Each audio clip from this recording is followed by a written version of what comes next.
రణబలి చిత్రం 1878 ప్రాంతంలో జరిగిన చారిత్రాత్మక సంఘటనల ఆధారంగా తెరకెక్కుతున్న చారిత్రాత్మక యాక్షన్ ఫ్యాంటసీ అని దర్శకుడు రాహుల్ సాంకృత్యన్ తెలిపారు. ఈ చిత్రంలో విజయ్ దేవరకొండ, రష్మిక మందన ప్రధాన పాత్రలు పోషిస్తున్నారని చెప్పారు.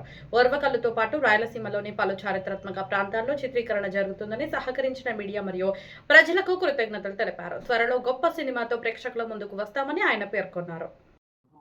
అందరికీ నమస్కారం అండి. నా పేరు రాహుల్ సాంకృత్యన్. ఇప్పుడు రణబాలి అనే సినిమాని డైరెక్ట్ చేయబోతున్నాను. ఇంతకుముందు శ్యామ్ సింగ్ రాయ్, ట్యాక్సీ వాలా లాంటి మూవీస్ చేశాను. ఇప్పుడు రణబాలి అనే సినిమా ఎక్స్క్లూజివ్గా మన రాయలసీమ బ్యాక్డ్రాప్లో ఇంతకుముందు రాయలసీమలో జరిగిన చరిత్ర ఆధారంగా తీయబడుతున్న సినిమా. ఒక 1878 ప్రాంతంలో ఇక్కడ జరిగిన చరిత్ర గురించి, తద్వారా మొత్తం మద్రాస్ ప్రెసిడెన్సీలో జరిగిన చరిత్ర గురించి తీస్తున్న ఒక చారిత్రాత్మక యాక్షన్ ఫ్యాంటసీ ఫిలిం. ఇందులో విజయ్ దేవరకొండ గారు, రష్మిక గారు లీడ్స్గా నటిస్తున్నారు. నేను పుట్టి పెరిగిందంతా ఇక్కడే రాయలసీమలోనే.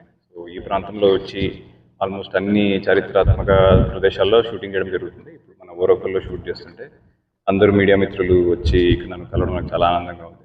మాకు కోఆపరేట్ చేసిన రాయలసీమ మీడియాకి, అలాగే ప్రజలకి, అందరికీ కూడా చాలా థ్యాంక్ యూ సో మచ్.